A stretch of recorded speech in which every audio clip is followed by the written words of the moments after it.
Hello and welcome back to My Money, Your Investment channel, where we break down the latest developments in the Sri Lankan stock market. Today we discuss the recent surge in global oil prices, especially movements in Brent crude oil and what it means for investors. How will rising energy costs affect companies, sectors, and market sentiment in Sri Lanka? Before we go to deep dive, don't forget to subscribe, like, share, and comment on our channel. Now let's move for deep dive. You are watching My Money, Your Investment channel.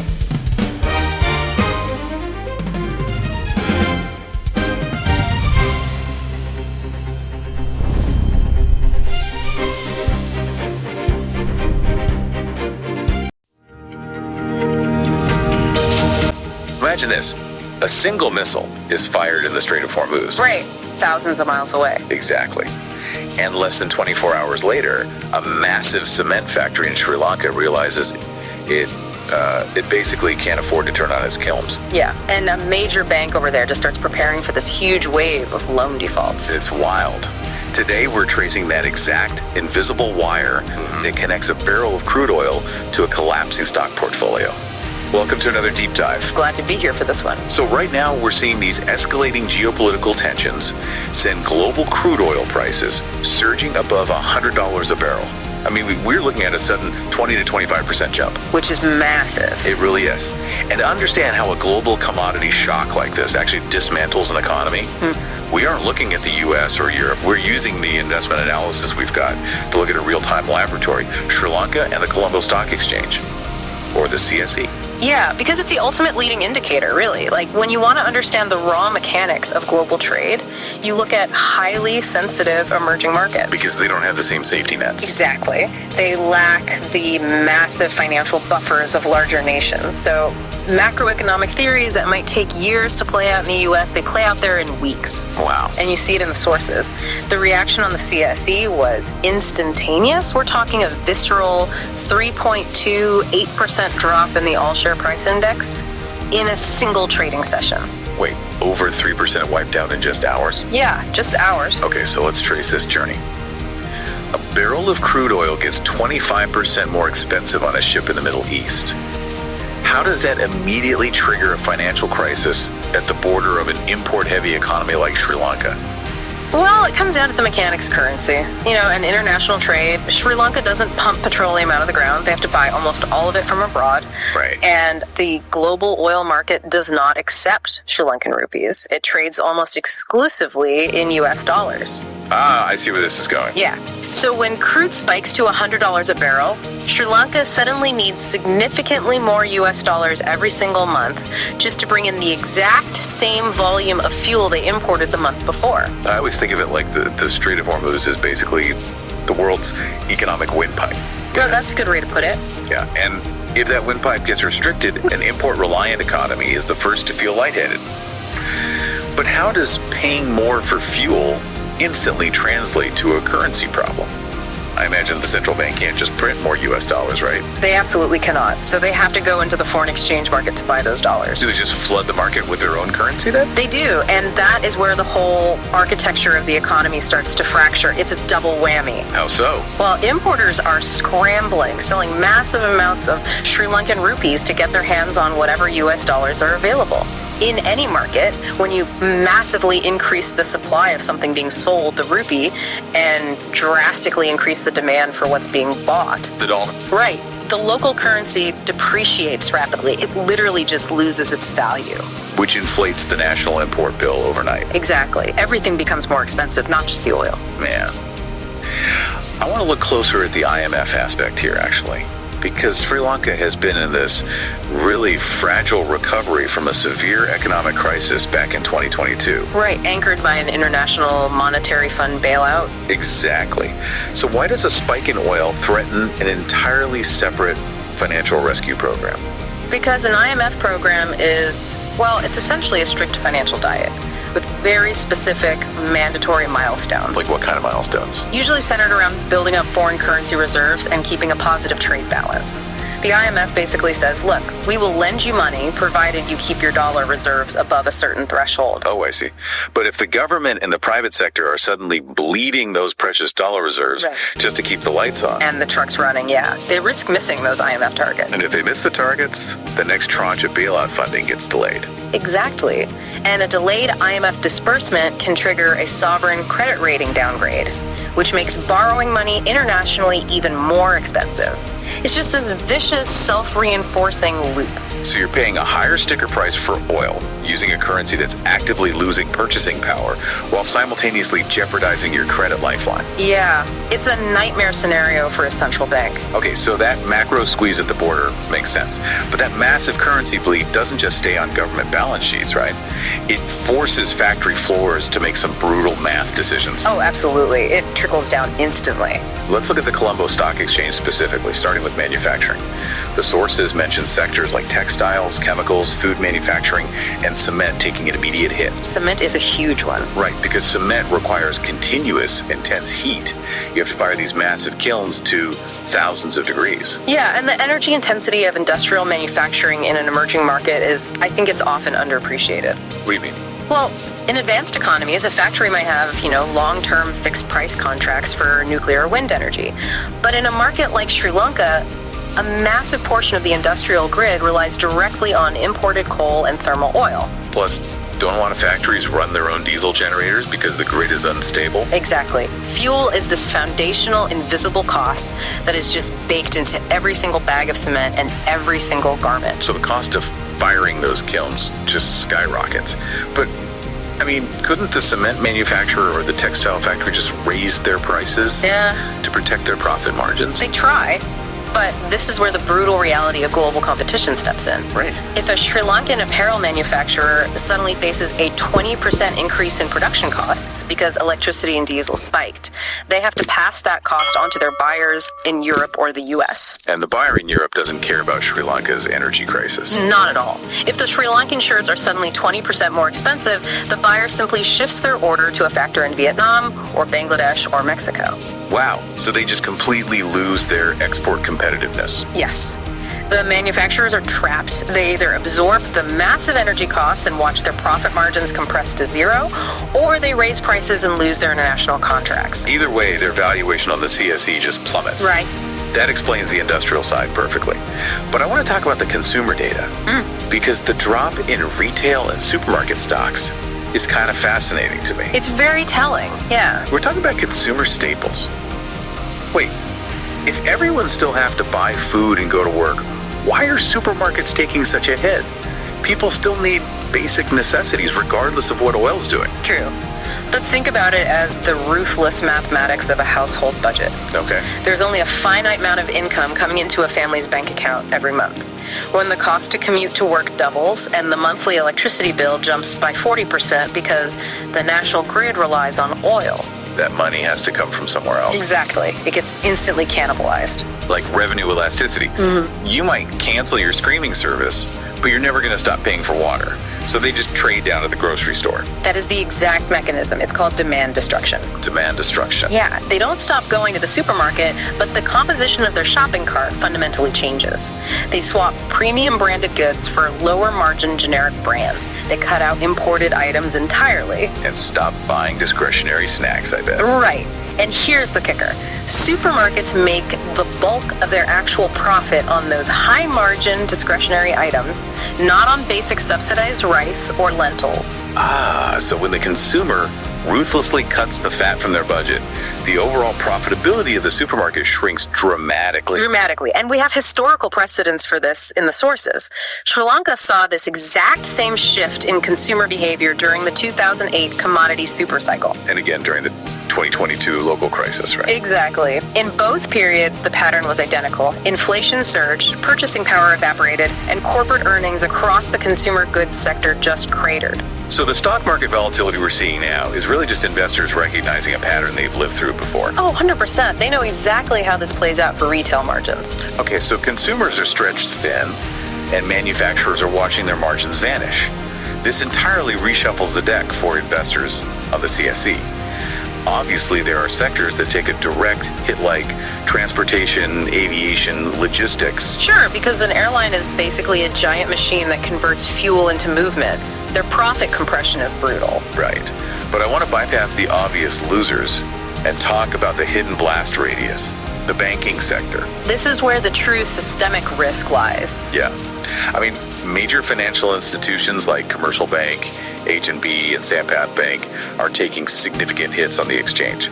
I've always thought banks were, somewhat insulated from pure commodity shocks. Because they just deal in capital and interest rates. Exactly. They deal in financial instruments. They don't buy jet fuel or run cement kilns. Why does tension in the Middle East cause a bank in Colombo to lose value? Because banks are the ultimate, inescapable reflection of the broader economy. Their primary asset is the money they've lent out. Okay. Let's trace it back to that transport company or that cement factory. When their margins shrink and they start losing money because of the oil shock, the very first thing they do is try to... Meaning they stop expanding, which means they aren't taking out new loans. So the bank loses future revenue. That's part of it, the freezing of credit growth. But the much larger threat is the existing loan book. Loans they've already given out. Right. If a logistics company's fuel costs double, they eventually reach a point where they simply cannot make the monthly payment on the massive loan they took from Sampat Bank to finance their fleet of trucks. They default. But surely a handful of companies missing payments doesn't tank a national bank stock price, does it? Well, it's not just a handful. It's the transport companies, the textile exporters, the construction firms facing delayed projects, and the everyday consumer who maxed out a personal loan to cover rising utility bills. Wow. It's everyone. It is a macro-level deterioration of credit quality. And here's the really important part. Under modern accounting standards, banks do not wait for the actual default to happen before taking a hit. Wait, what do you mean they don't wait? Banks are required to use something called an expected credit loss model. Expected credit loss, okay. The moment macroeconomic indicators turn negative, like a massive spike in oil prices or severe currency depreciation, the bank is legally required to set aside capital to cover the loans they statistically project will go bad in the future. Which is called provisioning. Exactly. Provisioning.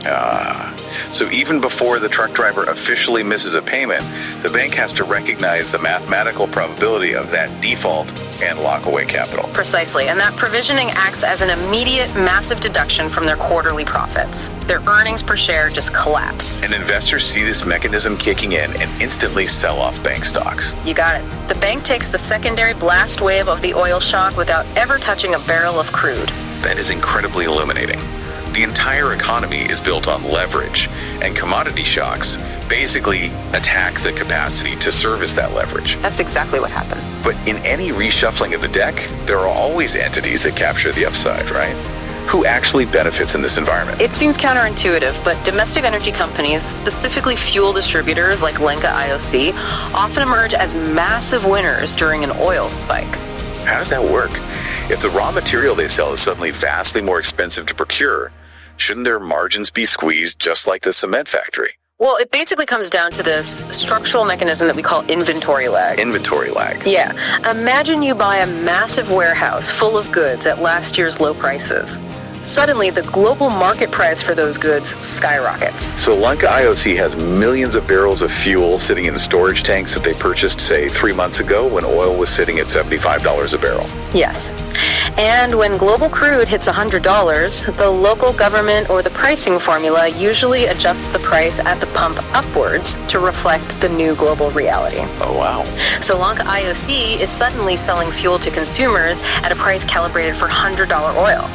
But the physical liquid coming out of the pump was paid for at $75. That creates a massive, albeit temporary, expansion in their profit margins. It's pure arbitrage based on time. It really is. And investors flock to that immediate cash flow generation. The other significant winners are renewable energy companies. Because their input costs don't change. Exactly. The sun and the wind do not care what is happening in the Strait of Hormuz. Right. When fossil fuels become prohibitively expensive, the relative economics of alternative energy shift dramatically. It accelerates the national transition. Because solar, wind, and hydro operators suddenly see surging demand. Yeah, and their margins look incredibly attractive because their primary fuel cost is permanently locked at zero. Investors move capital into these sectors as a long-term hedge against future commodity shocks. Okay, let's open up the broader investor playbook here. If you're managing a portfolio on the CSE during all this chaos, you aren't just sitting on your hands. The sources talk about a massive rotation from what are called cyclical stocks into defensive stocks. Let's define the mechanics of that. I kind of view it like a sports team switching to a purely defensive strategy when the weather on the field suddenly turns terrible. That's a great analogy. So, cyclical stocks are companies whose fortunes are deeply tethered to the natural expansion and contraction of the economy. Like tourism, luxury retail, heavy manufacturing. Right. When the economy is booming, people travel, buy nice things, build new factories. These stocks soar. But when an oil shock hits and consumer spending freezes, these companies are the very first to suffer severe revenue drops. Because they're discretionary. You don't have to build a new factory today. You don't have to take a vacation to Colombo this year. So investors aggressively dump those cyclical equities, and they rotate that capital into defensive stocks. Which are what? These are the companies providing the non-negotiable foundations of daily life. Telecommunications, basic utilities, essential healthcare. Because even in a severe recession, people still need their mobile phones, Right. They still pay for water, and they still buy basic medicine. Exactly. The revenue streams for these companies are highly inelastic. It provides a safe harbor for investors' capital. And beyond defensive stocks, the sources mention a broader flight to safety entirely outside the local equity market, like capital flows into gold, short duration government bonds, and foreign currency assets like US dollars, if legally possible. Simply to protect the underlying wealth from the depreciating rupee. Yeah, it is a profound wealth preservation strategy. But how long do they stay in that defensive crouch? Well, that depends entirely on how the geopolitical catalyst evolves. The analysis actually maps out 3 potential futures for this crisis. Let's walk through those 3 scenarios. So scenario 1 is the short war. Right. In a short war scenario, the geopolitical tensions de-escalate within a few weeks. The risk premium built into the oil market evaporates, and crude falls back below $90 a barrel. And if that happens, the pressure on the trade balance immediately eases. The central bank doesn't have to burn through its dollar reserves as aggressively, which stabilizes the rupee. And for the stock market, you see a sharp V-shaped recovery. Those massive provisions the banks took for anticipated loan defaults, they can actually reverse them if the economy stabilizes. Leading to sudden earnings beats. Exactly. Investors rapidly rotate out of their defensive positions and flood back into cyclical stocks to catch the upside. But then we have scenario 2, prolonged conflict. This is where tensions simmer but don't explode, and oil settles into a new normal above $110 a barrel. This is a grinding, difficult environment. The initial shock gives way to structural, persistent inflation. So the cost of capital stays permanently high because the central bank has to keep interest rates elevated to defend the currency. Yeah.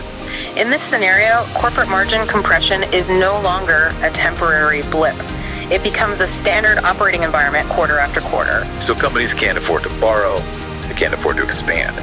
And that defensive strategy we just talked about shifts from a short-term hedge to a multi-year necessity. The market essentially plateaus in a state of high volatility and low growth.